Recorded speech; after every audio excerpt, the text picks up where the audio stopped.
태조야사 제3편에서는 방탕한 임금, 흔들리는 나라라는 내용으로 전개해 나가고자 합니다.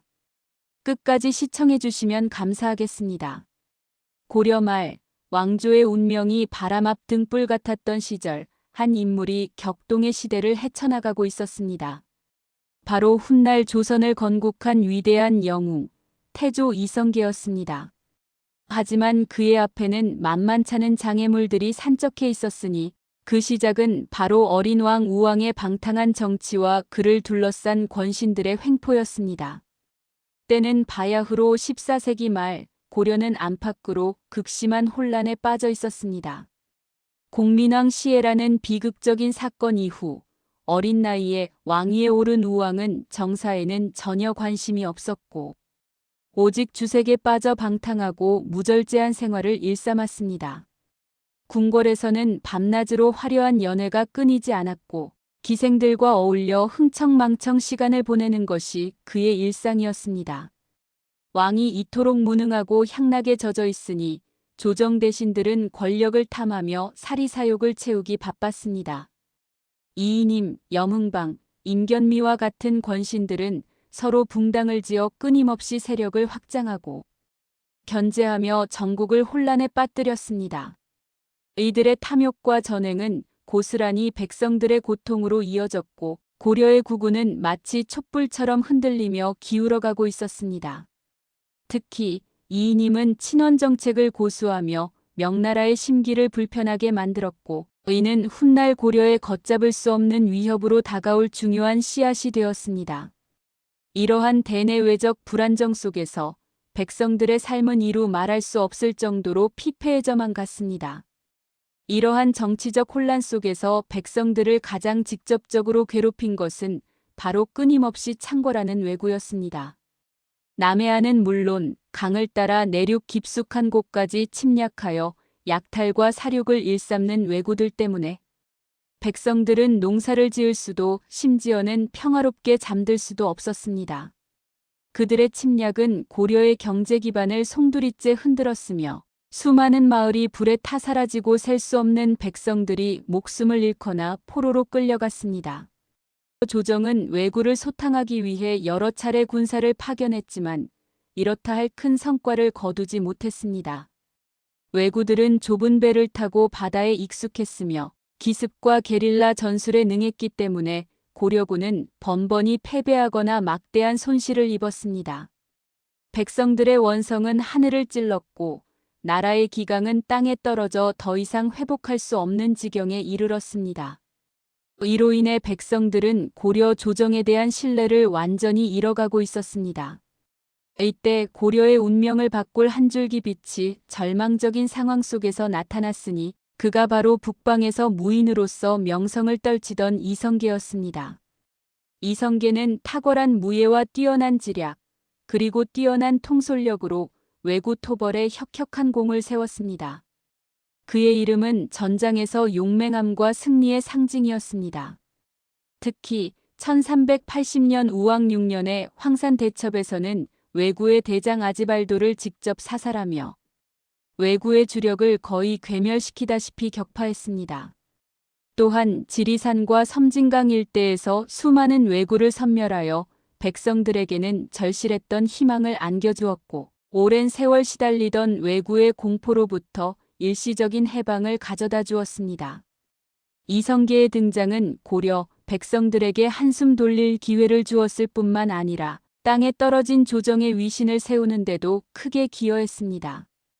그의 명성은 날로 높아져 전국에 퍼졌고 많은 백성과 병사들은 그를 구국의 영웅으로 추앙하며 그의 지도력에 기대를 걸었습니다. 그의 전공은 고려의 안보에 결정적인 역할을 했으며 백성들의 삶의 안정을 되찾아 주었습니다. 하지만 이성계의 눈부신 활약에도 불구하고 고려의 근본적인 문제들은 여전히 해결되지 않고 있었습니다. 왕의 무능과 권신들의 횡포는 끊이지 않았으며 더욱이 국제정세는 급변하며 고려에 새로운 위기를 안겨주었습니다. 몽골 쪽이 세운 원나라가 쇠퇴하고 한족이 세운 명나라가 새롭게 떠오르면서 명나라는 고려에 대한 영향력을 확대하려 했습니다. 특히 명나라는 고려의 영토였던 철령 이북 지역을 자신들의 땅이라고 주장하며 강력하게 압박했습니다. 1388년 우왕 14년 2월 명나라가 철령이 설치를 일방적으로 통보해 오자 이는 고려 조정에 큰 위기감을 안겨주었고 결국 요동정벌이라는 거대한 논쟁과 결단으로 이어지게 됩니다. 이때 당시 고려의 최고 권력자이자 고려의 마지막 기둥이라고 불리던 최영 장군은 이 위기를 돌파할 방법으로 요동정벌을 주장했습니다. 그는 명나라가 아직 몽골과의 전쟁으로 국력이 소모되어 있고 요동 지역의 방비가 허술한 틈을 타 선제 공격을 감행해야 한다고 강력하게 역설했습니다. 요동을 공격하여 명나라의 기세를 꺾고 고려의 자주적인 국력을 대외에 과시해야 한다는 것이 그의 주장이었습니다.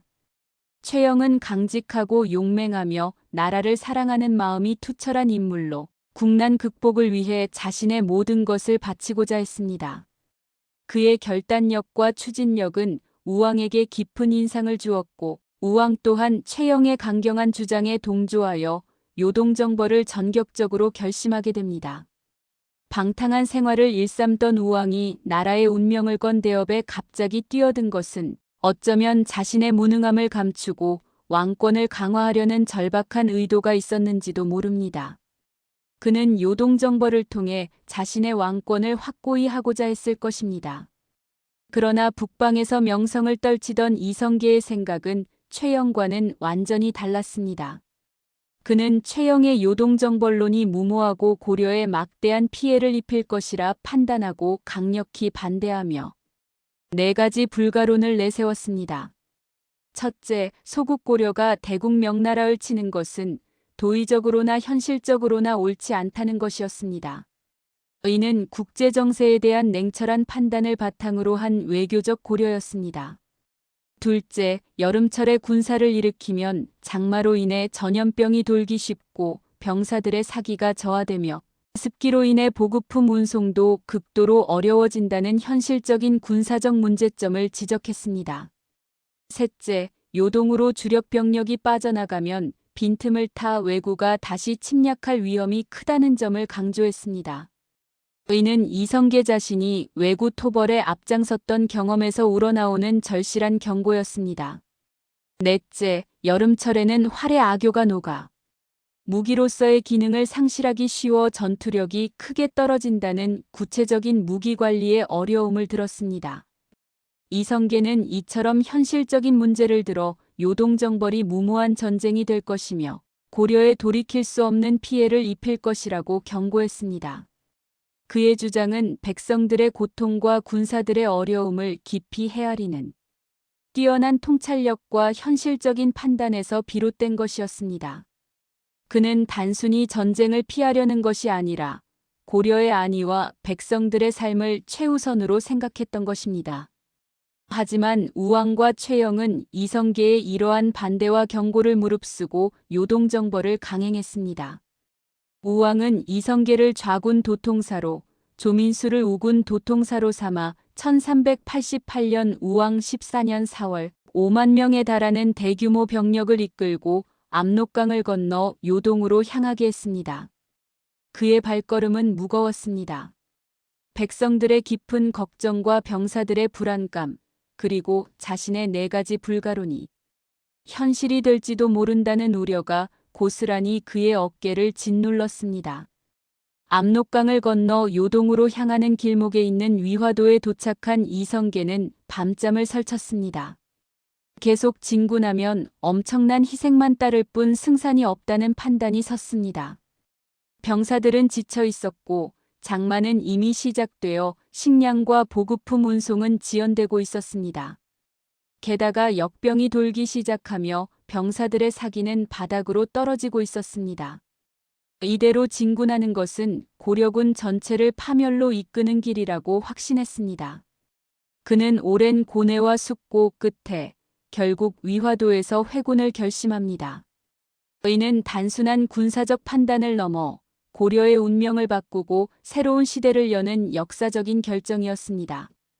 이성계는 왕명을 거역하는 대역죄를 저지를 각오로 자신의 신념과 백성들의 안위를 택했습니다.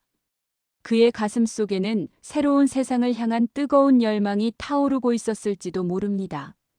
위화도 회고는 단순한 군사적 후퇴가 아니라 낡은 시대를 끝내고 새로운 시대를 시작하는 거대한 전환점이었습니다.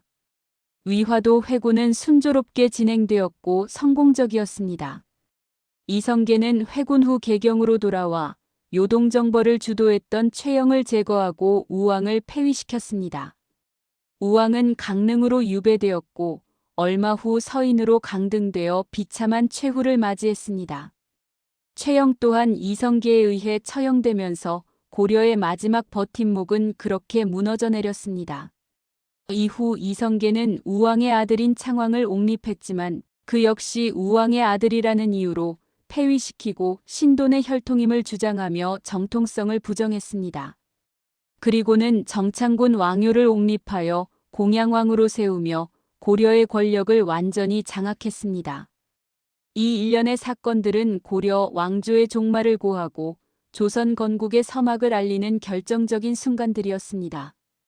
이성계는 방탕한 왕과 권신들의 횡포, 그리고 끊이지 않는 외침에 시달리던 낡은 고려를 뒤로하고 새로운 나라를 세울 준비를 시작했습니다.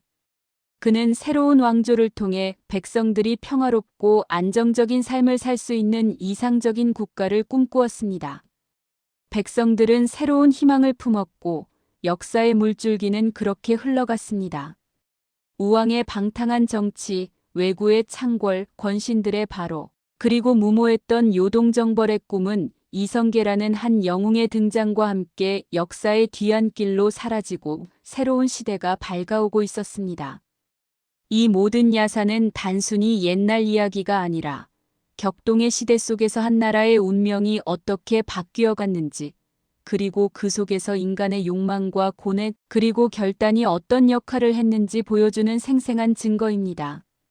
다음 시간에는 이성계가 위화도 회군 이후 어떻게 혁명적인 개혁을 단행하고 결국 조선을 건국하여 새로운 시대를 열었는지 더 흥미로운 이야기로 찾아뵙겠습니다.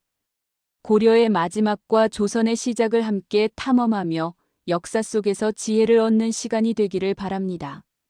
기대해 주십시오. 끝까지 시청해 주셔서 감사합니다. 항상 건강하시고 행복하십시오.